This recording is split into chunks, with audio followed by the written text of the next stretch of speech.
grade 10s. In this second learning sprint in chemistry, we're going to start taking a look at the periodic table itself and some of the information that we can get from it to make chemistry more accessible and more useful. So when you look at the periodic table, the most common thing that we can notice is we can divide it into three big sections, and they are broken up because they've got some really common properties. One of the things I want you to notice is that almost every periodic table that you ever see will have a big zigzag line kind of just trucking its way all the way through it. And that zigzag line that you see there separates the periodic tables from the metals and the non-metals. So what do we know about metals? Well, most of the periodic table is metals. I always remember M&Ms. The periodic table is mostly metals. So metals are shiny solids in their pure state for the most part.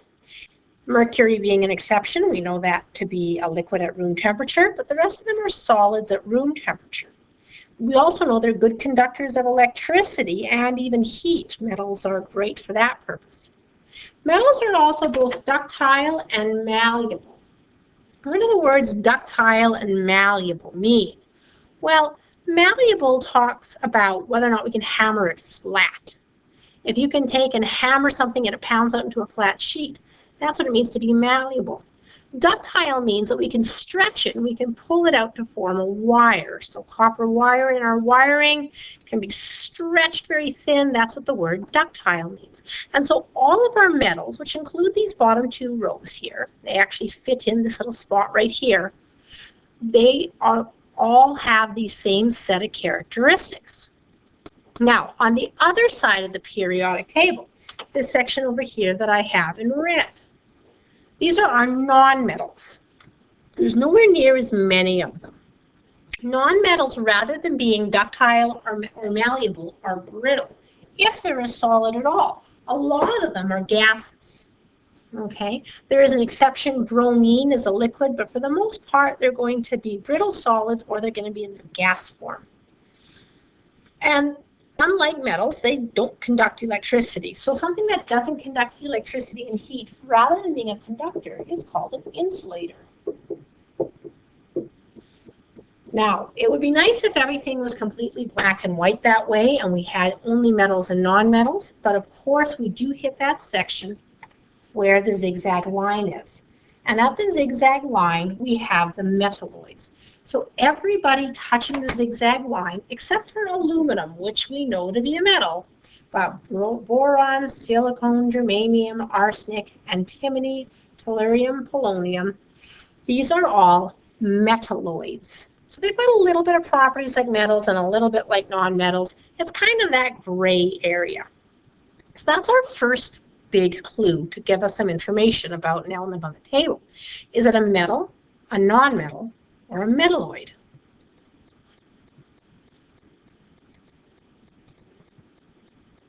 Now, the other thing that we can take a look at is the fact that the periodic table is kind of a big grid structure. We have horizontal rows and we've got vertical columns. Vertical means up and down. Okay? So all of the vertical columns, that means the ones that go this way, are called families. And they're called families because just like any other family, they've got things in common if you're in a vertical column. And we can number them from 1 through 8, and many of those columns have names. So you're going to see the periodic table numbered in a couple of ways. Sometimes I see them numbered as this one in the picture is 1 to 18 across. But it is more common to see the Roman numeral numbering. I'm just going to write it in regular. This one here is family 1 that starts from lithium and down. This is family 2, beryllium, magnesium, calcium, going down. Then we're going to skip all these guys in the middle. We're going to skip them. We're going to go straight to the next tall column. The one starting at boron is family 3, 4, 5, 6, 7, 8. Now, this version of numbering is more useful to us in the long run because this version of numbering gives us a clue as to the amount of valence electrons that they have. We'll come back to that term in a minute. I said many of these columns have names. So family 1, for example, is called the alkali metal family. These guys are very reactive, especially with air and with water. So the alkali metal family, I'll just scroll down for a moment here. We don't include hydrogen, it's kind of a family by itself. But this here is my alkaline metal family. And they are super reactive metals. In fact, they're the most reactive of the elements on the periodic table. You'll notice when we cut an alkali metal open that you can actually see it is a shiny silver-colored metal, like all metals are. And alkali metals are very soft metals. They're very easy to cut. You can see here that we're having no difficulty at all cutting it in half. Now, when we drop alkali metals into water, you can see them react. The reason this water is turning pink is we've added a chemical called phenolphthalein, which turns pink when our solution becomes basic. It's the opposite of an acid. So when these guys react with water, they also make a base. The reason the metal is floating is because it's releasing bubbles of hydrogen gas, and those bubbles of hydrogen gas are what's keeping it floating. So this was lithium metal. In this next container, we're putting sodium metal, and you're noticing that as we've gone down one element on the periodic table, it's become even more reactive, and is reacting much quicker than the one before it. And as we go down the periodic table, we notice that our reactivity increases more and more and more with each element. Finally, when I put potassium into the water, it reacts so vigorously and releases so much heat that it explodes. The reason we saw the explosion is because the hydrogen gas being generated, which was causing it to float, actually was warm enough to ignite. So that's this column here, my alkali metal family. Now, right beside them, family number 2 we talk about here is the alkaline earth. So it's slightly different spelling. And the alkaline earth metals are also reactive, but they're not as reactive as my alkaline metal family is. One of the most common of the alkaline earths is magnesium ribbon. And magnesium ribbon will react with the oxygen in the air to make magnesium oxide, but it doesn't tend to want to react very quickly all on its own.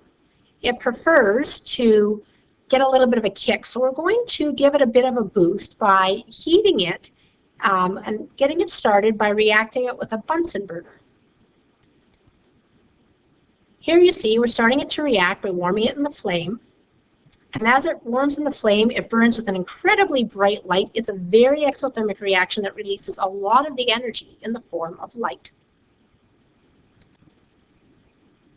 All right, families number 3, 4, and 5 don't actually have common names. They're typically just referred to as the boron family, the carbon family, and the nitrogen family. Family number 6, the one that starts with oxygen, sulfur, selenium, all the way down, is called the chalcogens. And the chalcogen family is the one that contains oxygen and is very useful. Family 7 is another really cool family. This is called our halogen family. So fluorine, chlorine, bromine, iodine, astatine, and this one's now been named tennessine. So this family here is the most reactive of all of the nonmetals. So as much as family 1 was the most reactive of the metals, family 7 is the most reactive of the nonmetals. In this video, we're seeing that we have some yellow chlorine gas, and we're putting in a piece of sodium metal. And it's going to be a very hot reaction, so we've got some sand in the bottom to keep the glass from cracking. And at first, there's no reaction because, again, just like the other one, it needs a bit of a kick. We remember that when you put water on sodium, it reacts with a lot of energy. So we're going to put a drop of water there, and you'll notice we get a very sudden reaction. And it's a very brilliant reaction. So watching it closely, you can see how much energy is being generated when the two substances. The reaction between the sodium and the chlorine produce sodium chloride. So it's really interesting because sodium is a really deadly metal. If we tried to eat it by itself, it would react in our mouth and definitely kill us. Chlorine, which likes to be a diatomic molecule, it always comes as a pair of chlorines hooked together, is another poisonous deadly gas. So by themselves, both of these elements are very deadly. But when we react them together, it makes sodium chloride, and that's table salt. So the white substance that we saw being formed was actually table salt. Now, finally, group 8 that I have here in purple is called the noble gas family. And it's called the noble gas family because this family doesn't interact. They don't react with the other elements. Just like nobility, kings and queens didn't interact with the commoners, they don't interact with the common elements on the periodic table. So these are considered non-reactive elements. Now, I said I was going to come back to the word valence. Valence talks about how many electrons you'd have in the outer shell. When you draw a Bohr diagram, like this picture here of carbon, you can see I put 2 electrons in the first ring and 4 more in the outermost ring. That outermost ring is called your valence shell, and the electrons in it are the valence electrons. And they're really important because those are the electrons that actually do chemistry. Cool thing is, we don't actually have to draw a whole Bohr structure to know how many valence electrons that a substance has. Any element found in tall column 1 gets 1 valence electron. So if we scroll down for a minute and I relabel my numbers, remember we said this was family 1, 2, 3, 4, 5, 6, 7, and 8. This whole family, it doesn't matter which one I draw, all of them will have 1 electron in their valence shell, their outer shell. Everybody in family 2, whether it's beryllium, magnesium, calcium, will have 2. Same with family 3 will have 3 and 4 will have 4. In family 8, with the exception of helium, he's an exception to the rule, everybody else will have 8 electrons in their outer shell because they're in family 8. The thing with helium is it has 2 electrons only. So it only ever has 2 electrons in its outer shell. But because it only has 1 shell, that shell is full. And that's the neat thing about my noble gas family, is that they always have a full outer shell, whether it's 2 electrons in the case of helium or for everybody else 8. And that's the reason they don't react. We'll talk about that more when we talk about how compounds are made. But it's important as a trick to help us know how things can react with each other, to know the numbering of my families, because that tells us how many valence electrons we have, and those are the ones that are responsible for the chemistry. Finally, the horizontal rows. Now, horizontal talks about side to side, like the horizon.